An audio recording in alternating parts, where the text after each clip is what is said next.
Good morning, and thank you very much for getting up early on a Sunday. A very warm welcome to this London International Animation Festival industry panel, Neurodiversity in Animation, What's Changed? My name's Julian Scott. I'm Film London's animation consultant, and it's my great pleasure to host this session. My role at Film London is to bring inward investment into the capital and do what I can to help the sector grow, which includes diversity and inclusion. But they say a picture tells 1,000 words, so let's have a quick look at what Film London does, which requires me to press a few buttons, and hopefully this will do it.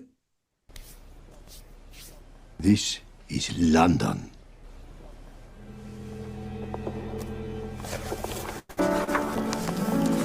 Oh, Mr. Gruber, it's wonderful.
Do your amazing ideas come from?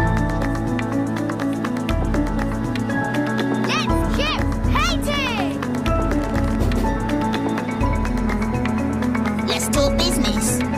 My voice-activated device.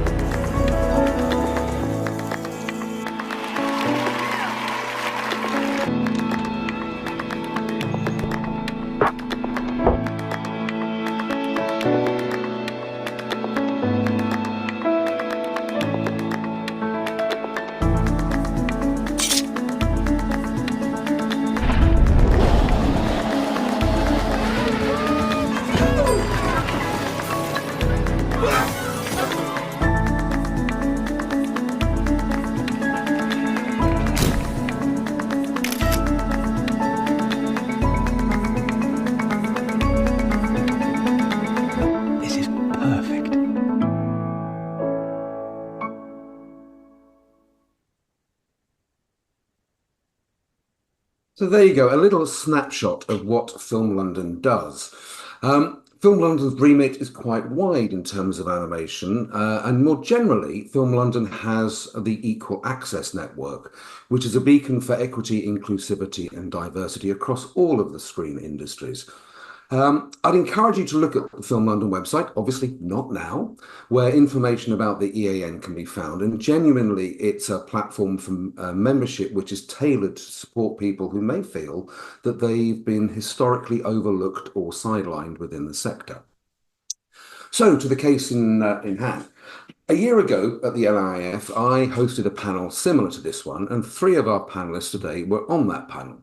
We discussed all kinds of things related to neurodiversity in animation. How could studios discover a rich seam of neurodiverse talent they might be missing out on? Maybe simply because the wording on job adverts was off-putting. Having found talent, how could studios and the animation sector more generally retain talent by providing an environment that allowed them to create their best work? There were lots of positive thoughts and inspirations for the future that came out of that. So here we are, a year later. Discussion and awareness about the neurodiversity and mental health in general has increased, and the perception might be that things have changed because of that. But have they? What do those working at the coalface of animation or seeking work in the industry think? Has there been increased opportunity and support from studios and organisations, or has it just been a lot of talk? To chew over all this and more, I'm joined by 5 great people, 3 of which were on the panel last year. Ari Atack, Ari says that in classic neurospicy style, their career is diverse, including model making, illustration, color grading and restoration, voice acting, production, and generally useful all-round adapter to whatever's needed at the timer. Simon Taylor. Simon's an animator and director whose most recent work includes lots and lots of stuff for Blue Zoo. He also runs the YouTube channel Autism and Animation, talking about navigating the animation industry from a neurodiverse point of view. Alex Davies. Alex had a late in life ADHD diagnosis. He then pursued a master's degree in animation at the Royal College of Art, where he produced his first short film, A Perfect Morning Situation, in which he aims to showcase how ADHD is experienced internally as opposed to how it is most commonly represented. And I hope we'll get a moment to play that in a bit later. The two people new to this panel work with organisations whose role it is to try and make change and give organisations advice, tools, and sometimes funds to effect change. Sophie Johnson. Sophie is a neurodiversity consultant and educator with the Business Disability Forum. The BDF supports its members to develop a deeper understanding of what neurodiversity really is and how to become more neuro-inclusive. She's also a certified coach with her own private practice, working mainly with ND adults in creative and leadership roles. Lastly, but definitely not leastly, Heloise Beaton. Ellie's project lead at the TV Access Project, TAP, and a freelance inclusion trainer and consultant.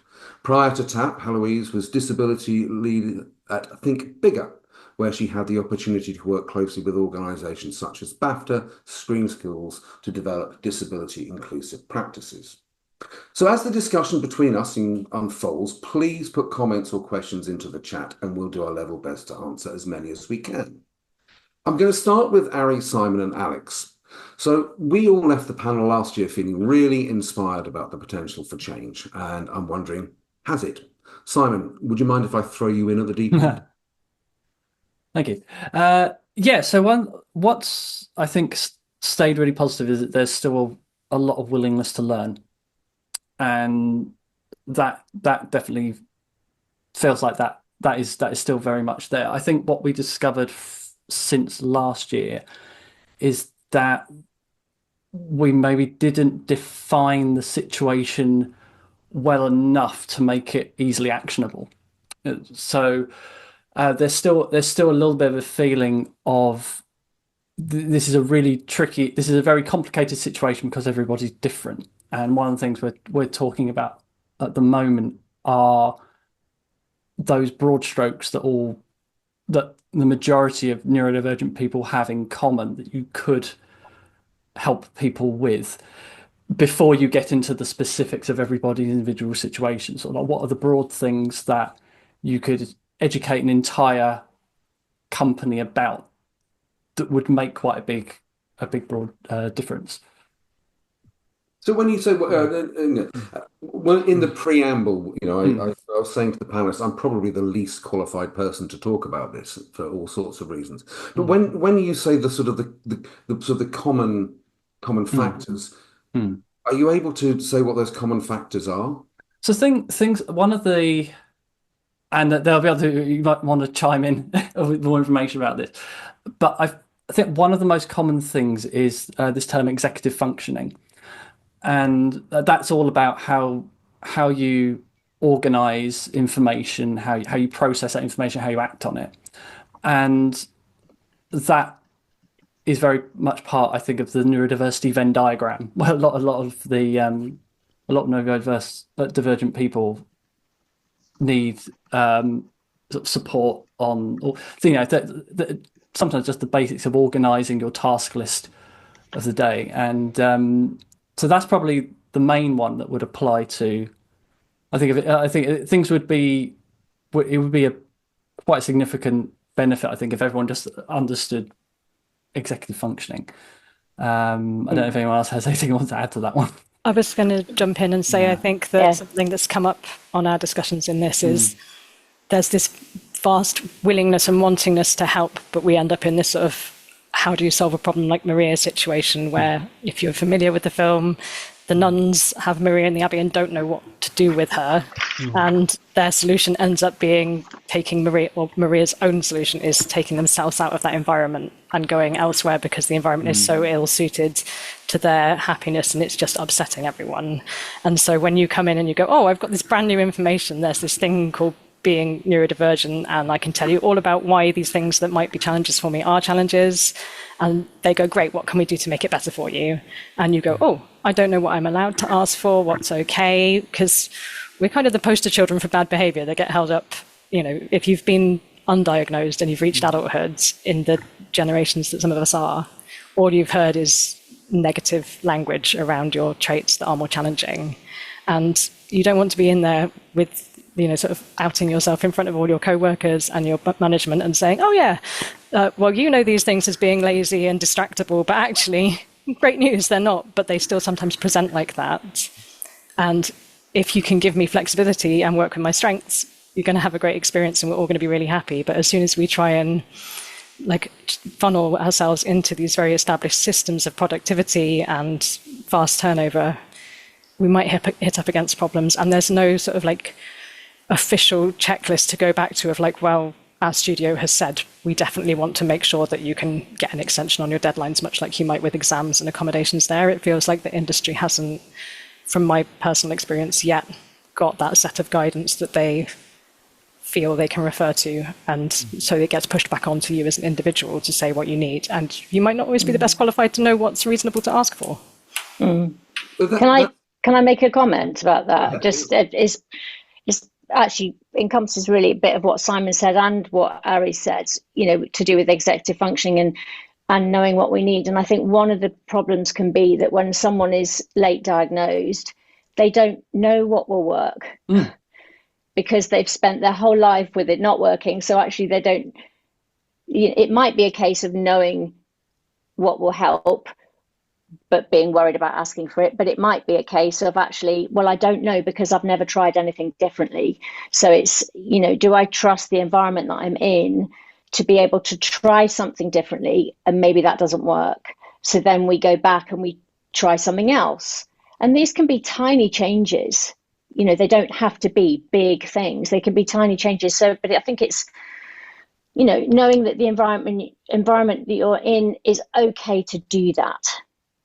And like you said, if we're in a situation where productivity is and efficiency is king, that it's very difficult. I mean, obviously, when we work, we have to be productive and we have to be reasonably efficient. Otherwise, we wouldn't be able to run a business. But within that, there's got to be some sort of flexibility. And it sounded a little bit there from what Ari was saying, was that there might, from some people, still be a slight concern, slight reluctance to be able to sort of open up and say, look, this is me, this is the challenges I face. But which is something I guess people have to do if they are going to be able to give them flexibility on deadlines a little bit more and extensions and things like that. And I guess I'll throw it back to Simon and Alex as well a little bit. Do you still feel there's a bit of nervousness about putting your hand up and saying, I have ADHD, I'm autistic? Are you worried about the backlash you might get? I mean, there's sorry. Okay. There's three outcomes for that. One of them is oh great, let's give you space and find what works best for you. The other one is as if you're trying to preempt something going wrong, so you're making an excuse before you need an excuse. Or another one is, oh, that just means that you're not going to do the job right, so I'm not going to trust you for this. So it feels like a no winning situation. So quite often it's you try to avoid that conversation. At least in my experience, that would be oh, if we don't have to talk about this, let's not. And if something happens, let's see. And I think presumably it gets, if you don't, like in any situation in life, if you don't say something at the start, it gets harder to talk about it as time goes on, because you get a bit more nervous about, well, I'm here now, I'm doing the job, I'm concerned that if I say something now, it's going to have even more of an impact, and maybe I should have said something in the interview or whatever. Is that a common thing? I think it's a situation where you come in and the clear path to success is to mask really, really hard and come across as a great person to work with. You're really cheerful, you're really effective. Any struggles you have, you push them down, and you hope that you manage to rise up high enough that you can then have a measure of protection. So by that time, you've proved your worth, and people aren't just going to go, well, you're too difficult and we'll find somebody easier then because you're 10 a penny. And you get this sort of survivorship bias, perhaps, where people are like, well, yeah, it was a struggle and it's hard, but I made it and I've got here, and now I can happily, comfortably unmask in my more senior position. And so then you only get people who are at the point of burnout and are having to come to you in crisis to ask for help and accommodation. And you get this sort of slightly broken system that potentially serves the business quite well, where you get someone and you get all their best and brightest work, and then there's a human cost to it, and it's not sustainable for the individual, but it can be. It's damaging to the industry and the talent, because you lose this wonderful experience and talented individual, and it's heartbreaking. But you end up in that cycle of, it's like, okay, well, let's get a nice new bright mind that's going to do the same thing, and end up in that cycle. And that's Ari, I'd just say that's assuming that not everybody has an equal capacity to mask. So sometimes being able to mask is actually, well, it's something not everybody has access to, but that doesn't mean that the person who's not able to mask in that environment doesn't have an awful lot to offer and is brilliant at what they do. It's very, yes, 100%. It's very complex. Because that's the accessibility versus retention. So accessibility is getting in through the door in the first place and getting your ability recognized if you're not presenting how people expect someone to present. And then if you are able to sort of like sneak your way in and be like, oh yeah, no, I can function executively and I can be highly productive, then it's like, oh, but only over these certain criteria that I need accommodations in. Yeah. I'm aware that I'm going to make a comment, then I'm not going to say anything for a few minutes because I'm aware I've spoken quite a lot. Going back to something that Simon said at the beginning about executive functioning, quite often what we see, and I think this is really common, a common thread among neurodivergent people, is what we sometimes refer to as a spiky profile, which is areas of extreme strengths and areas of extreme challenge. And on paper, I think to an outsider, it doesn't make sense, because there's this sort of sense of, well, if you're this good at this, you're off the scale good at this, why is it that you can't remember to press send on an email? Why, because quite often the challenges are things that seem to most people to be relatively simple, but they are executive functioning challenges to do with organization and planning and structure and remembering and time management. And that, so I think it's that real paradox there, the difference between those areas of strength and challenge. And, when the strengths are there, the challenges are presumed not to exist. And when the challenges are obvious, then the strengths are presumed not to exist. So, I think that's, for me, that would be a common thread that runs through neurodivergence, is that sort of real spiky profile. One thing you just remind me of, actually, Sophie, was on those terms is the issue of time management, and how in an ideal neurotypical world, everyone is equally as productive every day until they finish their task. But I've known loads of people who will have, massively productive one day, nothing done the next, but they all end up at the same end result. Yeah. But because I've been in certain situations where certain projects were more rigorously time managed than others, and the ones where they were less so, I was more productive and more creative. Being judged on my final output rather than that I clocked in every day with exactly the allocated amount. Yeah, so it's that kind of consistency, moderation, bit, equal measure by equal measure by, step.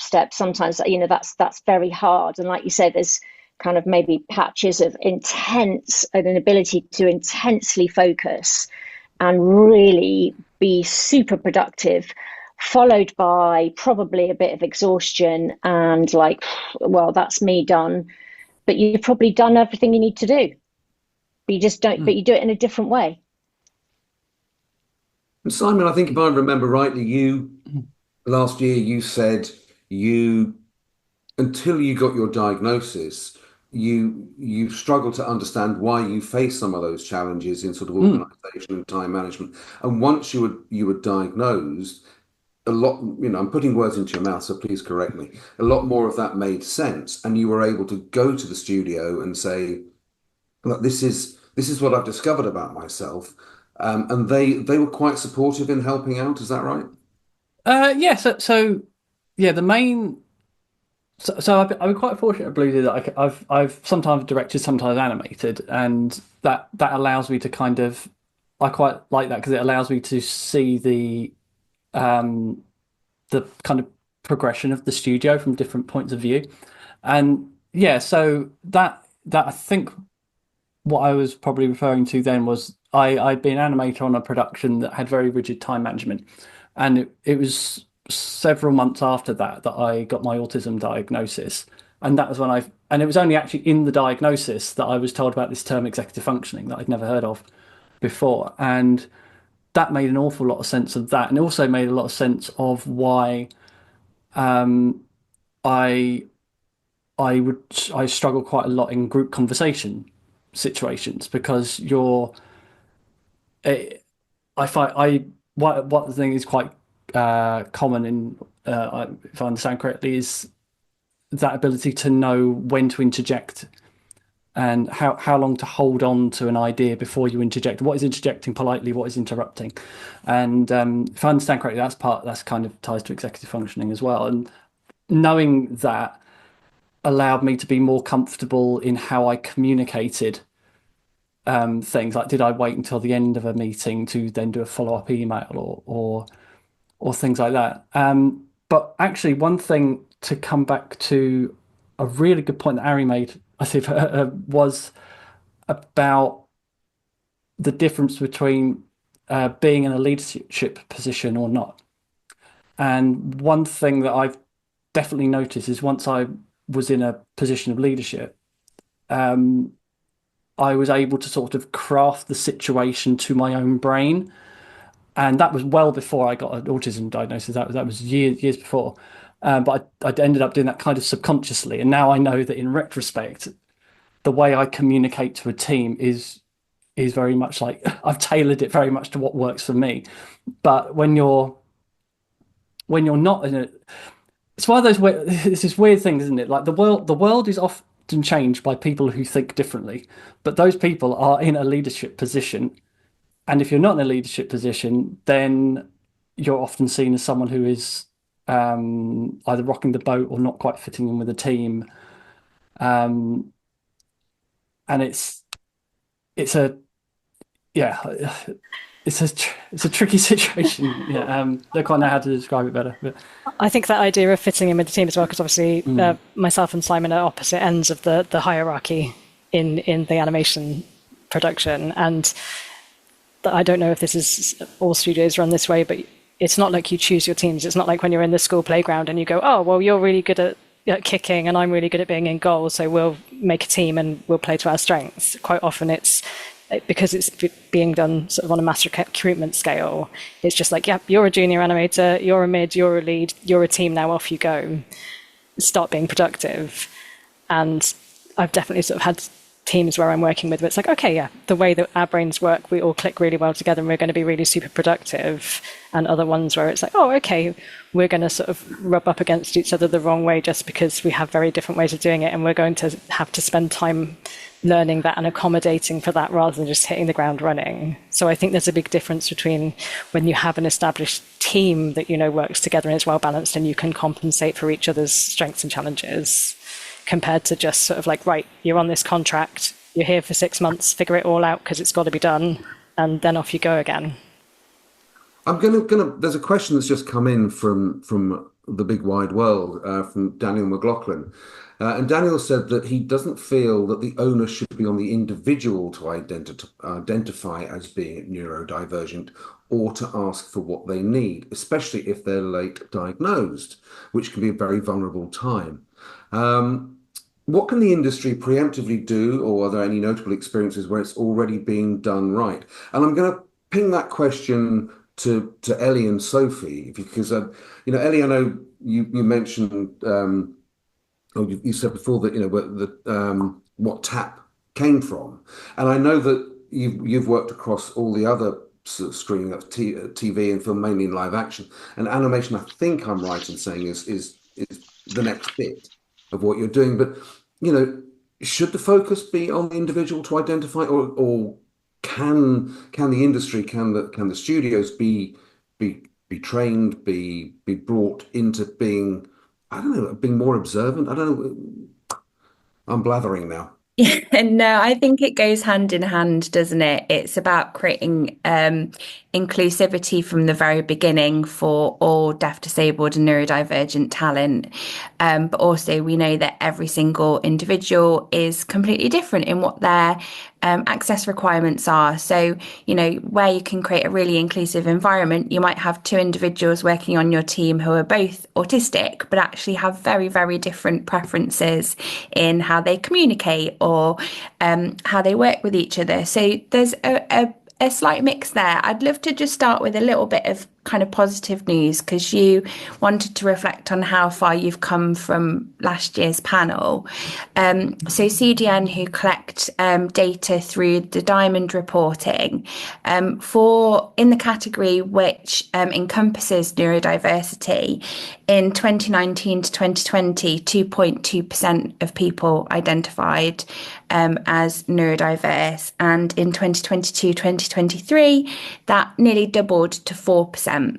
So I think what we're seeing is not only more diverse people coming into the industry, but I think in that kind of big figure jump is actually more people feeling comfortable identifying as neurodivergent, because we are creating these environments where people feel that they can have these conversations more.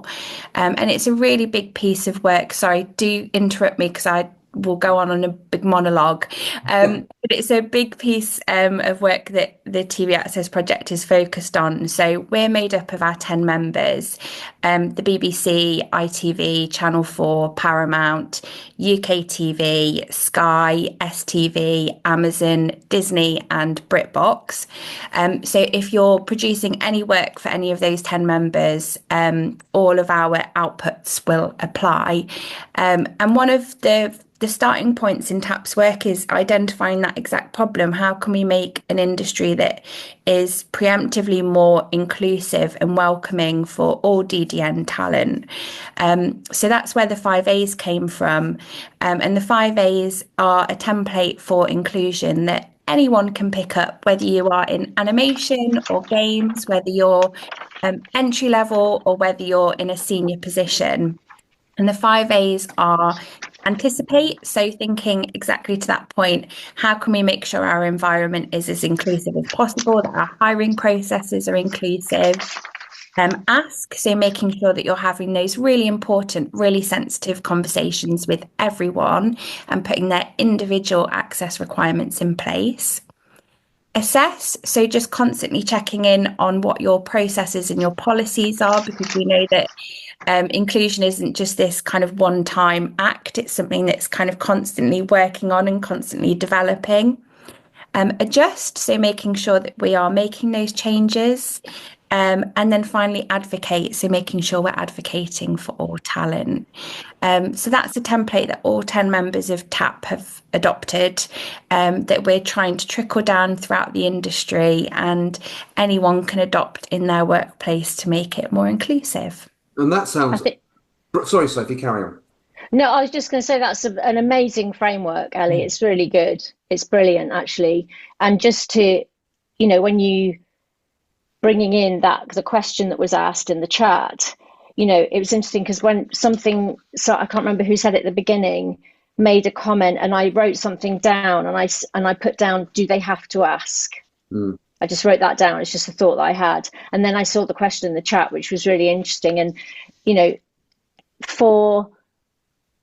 when we're talking about neuroinclusion, someone has to be able to go into an environment and look around them and sense that it's okay. So they have to be able to see. They have to see the signals that it's okay to ask, or they have to be offered. It has to be on display what is available. You know, or maybe someone has to come to them and say, just to let you know that here's a signpost to this, here's a signpost to this, you know, so that things aren't hidden away in small print, or no one has to say, is there a staff network, or is there a coffee and catch up for people who identify as neurodivergent? You know, it's there, it's being displayed, and that's not an adjustment, that's just normal practice, so that someone can look around them and go, yeah, okay, I belong here, I'm welcome here. I think that's really, really important. And that's that kind of anticipate, I think, Ellie, at the beginning. It's like thinking about what needs to be done. So it's not just about making workplace adjustments or reasonable adjustments down the line. It's preempting all that so that everybody knows. I was just going to ask Alex a question there, because Alex, I don't know quite where you at the moment where you are in your you know, obviously you've graduated, you produced this brilliant short film, and I'm assuming you're looking for work within studios. What were the signals? What would you be looking for if you went for an interview or something? What would you, or even in a job advert, what would those signals that you'd be looking for to make you feel comfortable? So a couple things. Firstly, I'm not exactly looking, because we've started a small studio with a friend of mine and fellow graduate and my partner Tris. We're called Curated, and we're doing different filming, some design, some animation. We're still trying to find, and I think it's very much from the perspective of what Simon mentioned earlier, of being able to set your own framework, of if you are in a position where you can kind of like set the tone of how the work is happening or the communication is happening, it can work a lot better. So that's what we're finding, that we're able to work a lot more effectively on different projects. But from my experience with actually reaching out and applying to places, it's not even like, there is such a big hurdle, I think, with going through the process that is needed to like apply, or at least for my brain, that is like such a big hurdle from there, that the actual hurdles then are kind of irrelevant, because it becomes so difficult to send the 100 applications that you would need to send, or whatever that process is. That just feels impossible to me. Whereas advocating my own studio and saying that, oh, we can do these things, we can solve this project, we can deal with this problem here, like, then I'm talking completely honestly. I can completely say that this thing that you need done, we know how to do it, we can do it. That feels a lot more direct. Whereas trying to get employed for a company feels a lot weirder and a lot more like lying. And everyone is like, oh, everyone lies at their CV. I'm like, I don't want to do that. That sounds quite shit. Yeah. I'm nodding along so much, because my instinct whenever I find myself looking for the next thing is to want to sort of say, hey, this is me, and I don't fit into those boxes that you've got, and that, you know, look, when your AI is checking through all of the CVs to check that these buzzwords are in here to make me to the first shortlist, because you just can't physically read through them all.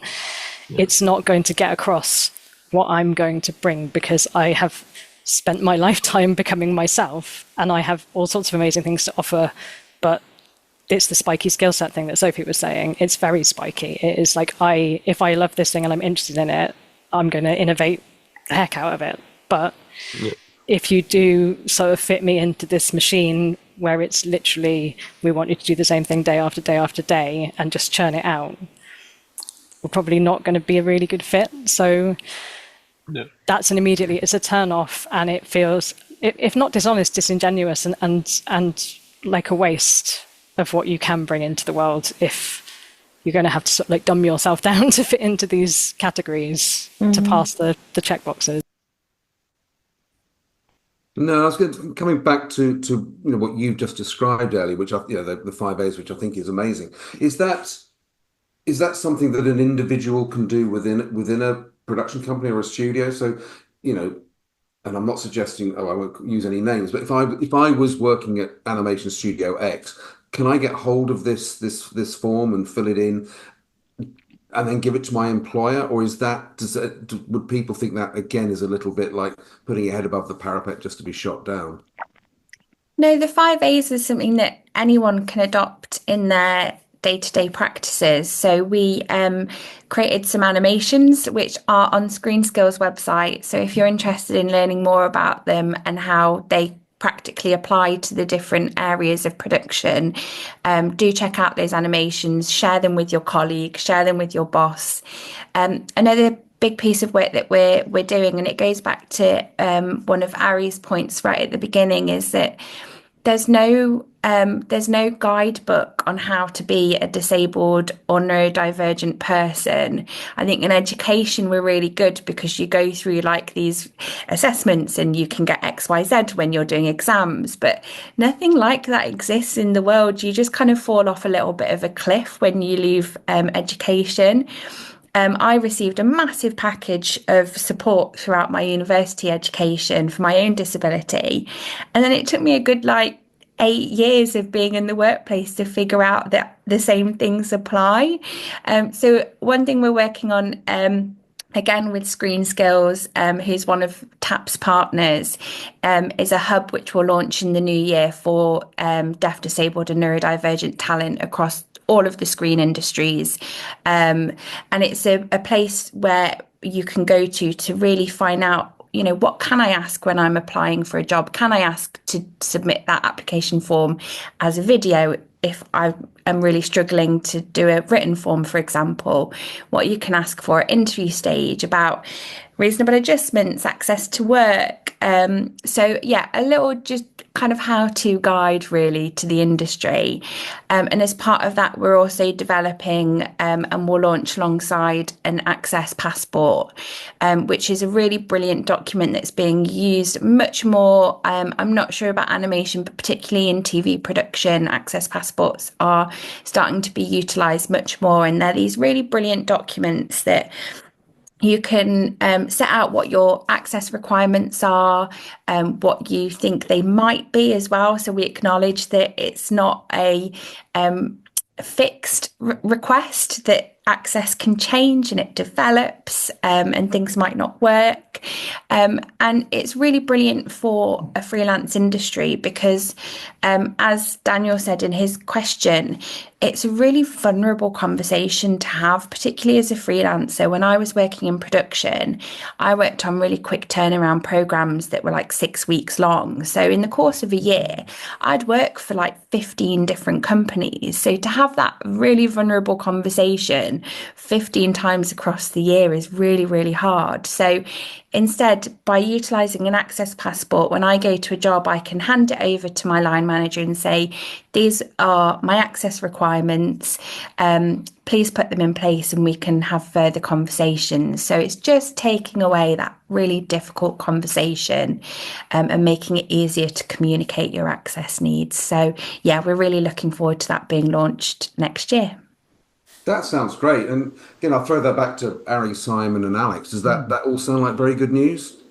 I think it sounds great. And I think one of the sort of the ideas of being able to anticipate things that are going to be more universally needed is experiences that I had where there was just sort of a bit of bafflement about who, it's like, oh, there's some money that you can access for if you need a smartwatch so you don't miss deadlines or get distracted because you're having to split your focus between your calendar and your animating, but there was not really that certainty of who it fell onto to find the funding. And I had to contact the Department for Work and Pensions, and that was right in the middle when I was sort of doing assessments, and it was just so challenging as an executive function thing to navigate. And there were all sorts of things like needing to do phone calls, which I'm not brilliant at. And I was just like, I just wanted to sort of ask for this one thing, and it was so convoluted, and I just got completely lost, and it became too much on top of the pile of things that you're already having to juggle. So it fell by the wayside. So having come in and someone go like, oh yes, I understand this convoluted system, where it's buried 9 million levels deep and you have to apply 6 months in advance and provide all these evidences and already know exactly which model of technology you want. If somebody had already known that and I could have come to them, that would have just been such a relief and so helpful. And I can see anyone sort of hitting the workplace feeling similar. This is a practical thing, I suppose, Ari, in response to that, is that for anyone within your industry who is applying to access to work, or making an application, or for anyone in HR who's has employees who want to make an access to work application, it is not neurodivergent friendly. That process, I might sound a bit dramatic, but it's horrendous for a neurodivergent person. It's kind of this pot of gold. There is a lot of help potentially available at the end of it. Getting to the end of it is really, really hard. Most people give up because they just can't manage it. So, and that's, I'm not saying that to put people off trying, but I suppose I'm saying it to try and create an awareness within organizations that quite a lot of neurodivergent individuals need some support with the application process. And that's not always offered, because you are supposed to make, I think, and Ellie, tell me if I'm wrong, access to work applications are usually an application by the individual. Even if they're in a job, the individual has to make the application. But support is needed. Very much. Yeah, access to work it's not fit for purpose. I don't think that's over exaggerating at all. It's a system that isn't working. Mine took 8 months to get put into place. Current waiting times are 42 weeks. It doesn't work. And we are doing a piece of work in the TV Access project to find a solution for this, because it is preventing people from being in the workplace. And access to work, when it is in place and it's provided, can be revolutionary. But as you say, getting to that end point is so difficult, particularly if you then experience the barriers even making the application process. So yeah, we're doing a big piece of work around this next year because something needs to change. In terms of funding, just to make you aware of something that's available through members of the TV Access project, we knew that finances and money was a barrier for people to hire disabled people, which isn't an excuse, but it was happening. So all of our members agreed to fund access on productions above and separately from the production budget. So if you're making a animation program for any of our 10 members, that would be accessed through an access funding request, which can be submitted at any time throughout the production process. So we would hope that productions and studios would do that anticipate first and put it in the initial budget. But if you then hired someone later down the line who had additional access requirements that you hadn't anticipated, you can put in that separate funding so that can be made available. So it's a really, really exciting commitment that our members have made, and I hope that productions utilise it and take it up, because it can then open them up to meeting more talent and take away the fear of having DDN talent on their teams. And does that have a long lead, getting access to that funding? Is there a long lead time on that? No, so it's a one page, it's very basic information, so it's confidential. You wouldn't be putting information about the individual on there. It's just a description of what the access requirement is. One page, it'll be turned around no more than 2 weeks. Wow, that's very good.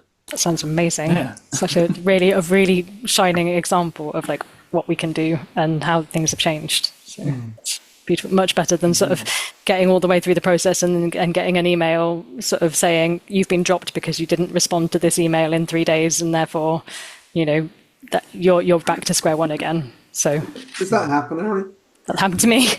Really? Yeah, it was quite. I just had to put it away because I was like, I'm going to get all sort of righteous anger about this system being so hostile. We talk about the diagnosis process being hostile to getting diagnosed, but this was a very similar, possibly even worse experience. And that does sound horrendous. Could we come up with, I don't know, 10 things that I've within London there are sort of 70, 80 animation studios. Is there a sort of I don't know, like a checklist sounds wrong, but a sort of a set of guidelines that we could create, that I could send out to everybody and say, look, in order to access this rich seam of talent that you could possibly be missing out on, and B, things like that you just described, like please don't expect people to respond within a certain period of time. I don't know, just like a 3 or 4 things that we could come up with ourselves that I could then send out to the studios in London saying, look, this would be really helpful if you bore all these things in mind. Useful or not? Not useful, clearly. I was going to say, I think it would be useful if it's like, as long as we're not sort of splitting the resources, but if it's here is a good leaping off point for anyone who's come and gone that question, because quite often just knowing where to go for information that's sort of like, this is a good legitimate source and we know this is the right place to go to, is really hard to find. Sure.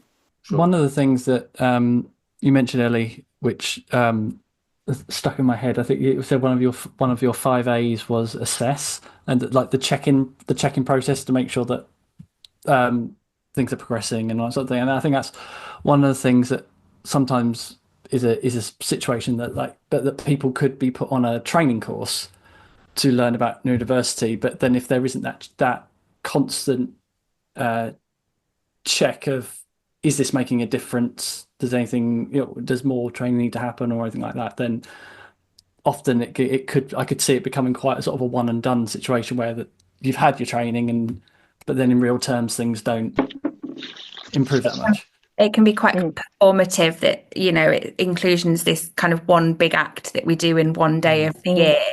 But yeah, it's something that's constantly because things have, evolve, language evolves as well. The language we use around neurodiversity changes, our understanding of access changes. So yeah, it's something that, we constantly need to be checking in and assessing. I sometimes get asked a question, is awareness enough? And like you said, Ellie, sometimes these trainings are delivered and they can be a bit of a tick box exercise. And, and I know that I have to deliver some of those trainings, knowing that the people that I'm delivering them to, it is a tick box exercise, but I have to take the view of, but it's better than nothing. Is awareness enough? No, it's not, but it is a necessary first step. You can't go any further without having that. So, and a lot of organizations, I think, and I don't know how you all feel about it within the sort of animation industry, there is there can be a sense of, we don't have time for this. We know we need to do it. We know it's important, but the reality is, no, we can't devote more than an hour because people are too busy. So we just need to have a webinar where, information is delivered It's not interacted with, it's just delivered. And, you know, the impact of those sort of things is really, I'm not saying it's nothing, but it's not long lasting. So, you know, there isn't definitely a need for ongoing interaction with the topic because it changes. And actually, this is where I can get on my soapbox, so I'll just say it very briefly, is that the important thing for me, I think, the central theme when we talk about neurodiversity is that it is about all of us. It's not about people being different. You can't have you can't be, you know, difference is not within me and it's not within you, it's between us. Difference exists in the space between us, and therefore it's about relationships. It's relational. How do I relate to you? How do you relate to me? And therefore it involves all of us. It's not just about helping that person who's different. That's my opinion, but I think that's where the focus really needs to be to engage people, is for people to realize that the benefits of getting it right are phenomenal. And the benefit, you know, and that is about relating to each other, I think. And so, yeah, training awareness has to be really ongoing. Yeah, absolutely. I completely agree. And I think sometimes from a business perspective, it's people who run businesses, be they animation studios or anything else, is understanding that if they get that relationship right, the benefits to them as a business could be huge. You know, you could be accessing or finding the person who's going to come up with your next big hit. You know, somebody who's going to solve your pipeline problem, whatever it is. But without that relationship and that continuing development of those relationships, you could be missing out. So it's not a box ticking exercise. It is about sort of learning and understanding that this could be a massive asset to what I do as a business. I wonder if there's what would help businesses would be to have sort of concrete examples of the benefits of these, so like not just in sort of the broad terms that we all know this to be true, but if they're given really concrete examples, like this happened and then this turned out great, whether that would help businesses to focus and sort of trust the process that this is for a longer term, like the longer term benefits of this are brilliant. You might feel like you don't have the time to put all your effort into it now, but the long term benefits, as seen here, that sort of thing. No, it's a very, very good idea. And that's certainly something that I can do with my research with studios, around London, asking for those very examples. So I think there's also like the stick version of the carrot and stick thing of showing the things that can go wrong if you don't actually make these accommodations. The amount of burnout, the amount of loss of talent, like the turnaround, the fact that you need to keep training new people if your people are leaving, the fact that eventually like people will start saying that, oh, don't work for this company because it's not going to be like, I think that is a very big kind of like tool and lever that workers have, and that should be exercised because the nebulous, oh, things could be slightly better is a bit too vague, I think, still, even if we have like, oh, this company got like a 5% increase in productivity. It's still a bit, I think it still needs a bit too much faith for companies to do, whereas just saying these other things that could go wrong might help too.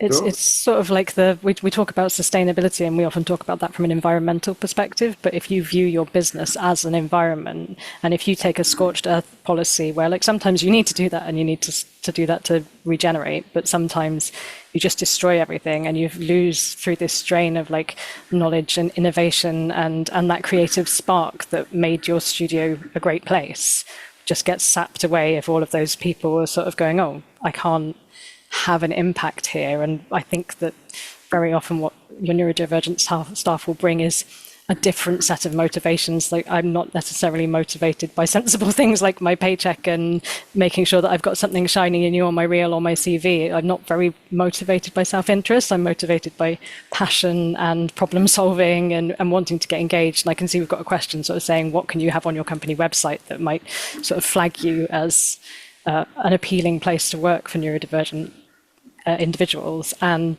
for me, it's sort of showing that you value your individual talent as well as your successes as a studio, of like, oh, look at these amazing things we've made, and look at the individual contributions that go in, you know, showing me as much as you can, like behind the scenes and what a day in the life at that studio is like.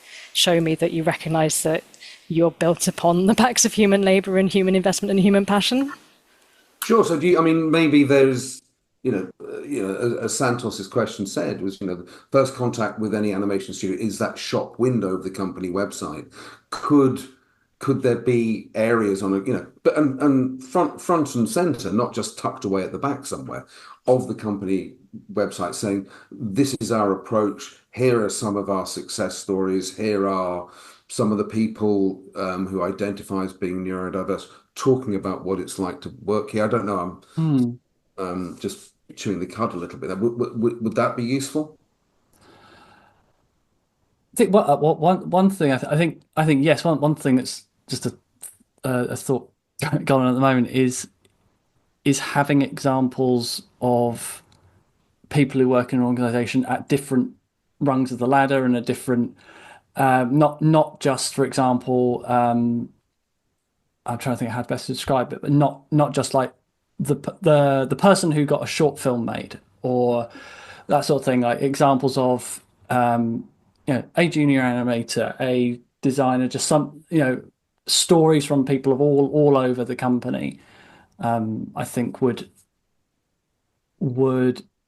be really beneficial, not just the sort of the outline cases of like big success stories. I think that might be quite sure. And also not sort of like, it's about collaboration. It's what Sophie said. It's about how we interact, have conversations. It's not like I'm in this camp and you're in that camp and you need to look at this. Like, today is the day to look at people with ADHD style thinking, and let's look at this one example. It's like, this is how our different teams and individuals all work together and how we accommodate that and how it benefits us. That's the thing that's exciting to me when I'm looking at a studio. It's like, oh, these people are all sort of like working together to make something bigger than the sum of their parts, but they recognize that all of the parts are integral to that.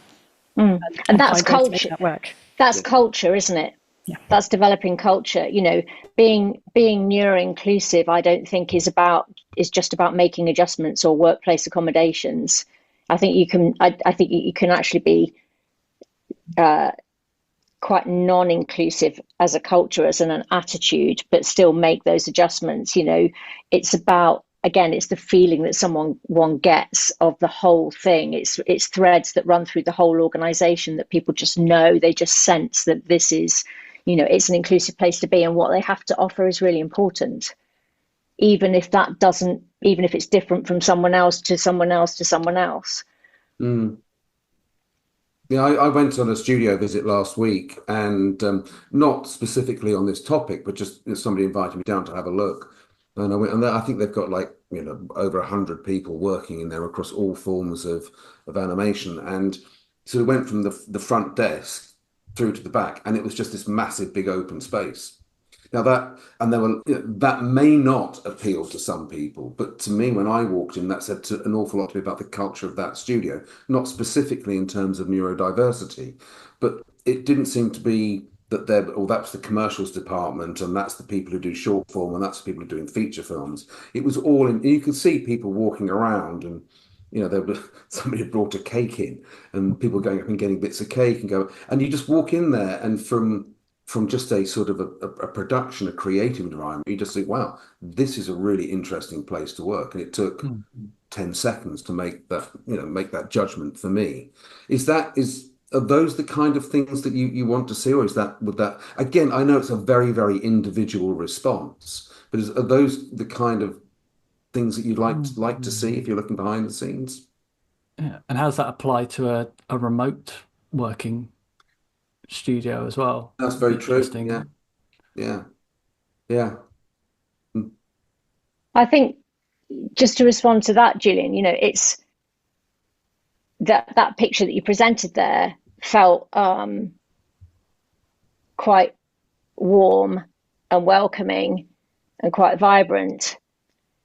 I think maybe the point is to recognize that that's the sense within the organization, which also means that people have to have the ability to opt out of that. Sure. Yeah. When they need to, Yeah. and that is not, and that is okay, and that is welcomed, and that's acknowledged. That's not that someone doesn't want to be a part of this, but that they need to work in a different way, some of the time, all of the time, according to whatever's coming up. No, I fully get it. And there's still so much to understand and explore. And unfortunately, we have run out of time. And Alex, I'm so sorry. I didn't get a chance to play in your short, which I do think is stunning. But we did that last year. Is that right? We did play it in last year. I'm sure we did. But I mean, in the last few sort of 30 seconds or so about this. Going round the table, I just want to ask you, a year ago we said what we said, we discussed what we said. Ellie has, shown that things are improving, are getting better. I just want to know from each of you very quickly, do you see the next 12 months as continuing things continuing to be positive? And I'm guessing asking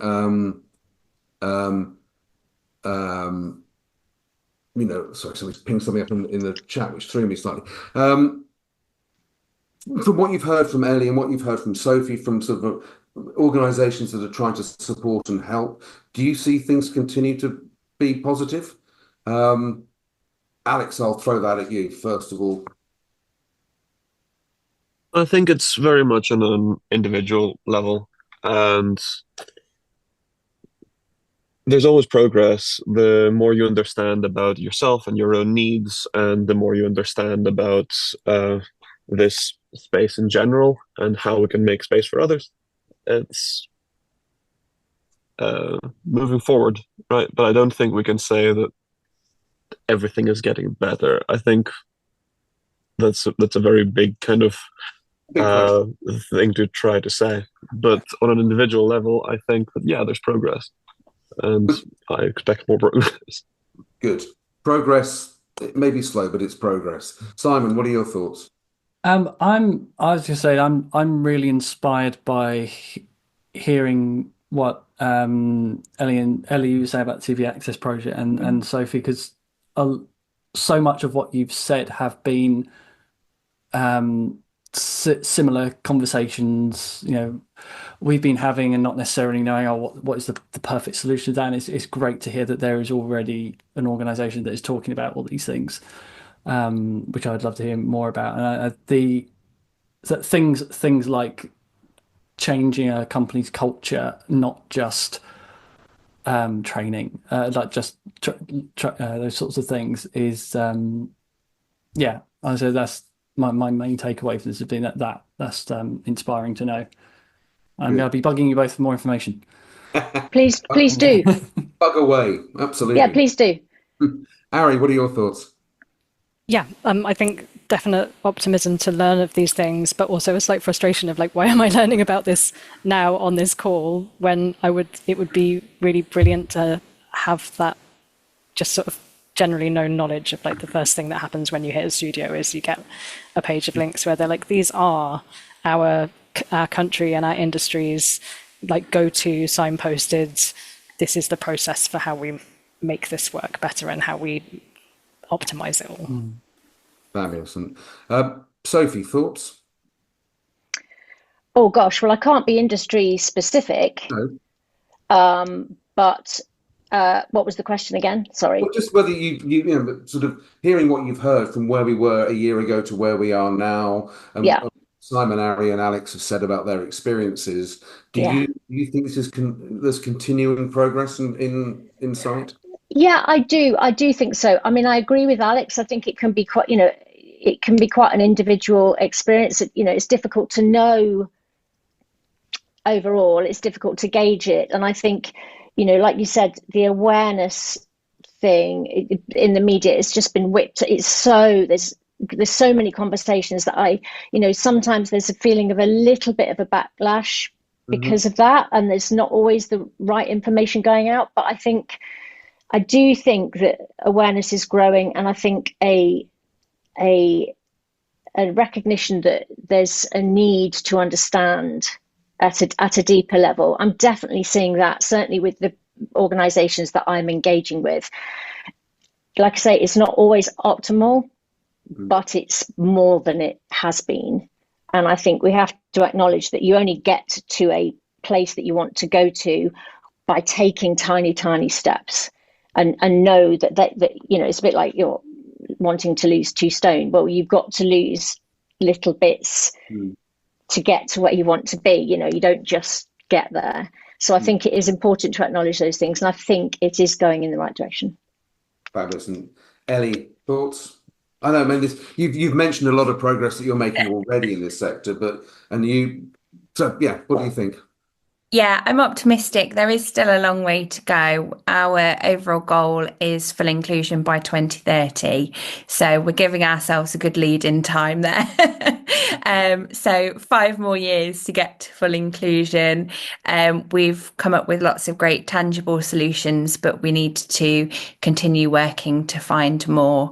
And I think the TV Access Project is demonstrating itself as being a great model for how we make really, really important change. So we're keen for everyone to pinch and find out more and just take the resources that we've made available and apply them to their own areas, so that they can make a difference in their sector as well. Fabulous, thank you. And what I'm going to do is I'll grab you beginning of next week, Ellie and Sophie, and just if there's any good links and stuff like that you can let me have, and I will send that out to my contact list of studios in London. But I just want to say a very, very, very sincere thank you to Ari, Sophie, Ellie, Simon, and Alex for giving up more than an hour of their Sunday morning. And thank you for tuning in. Take care. See you soon.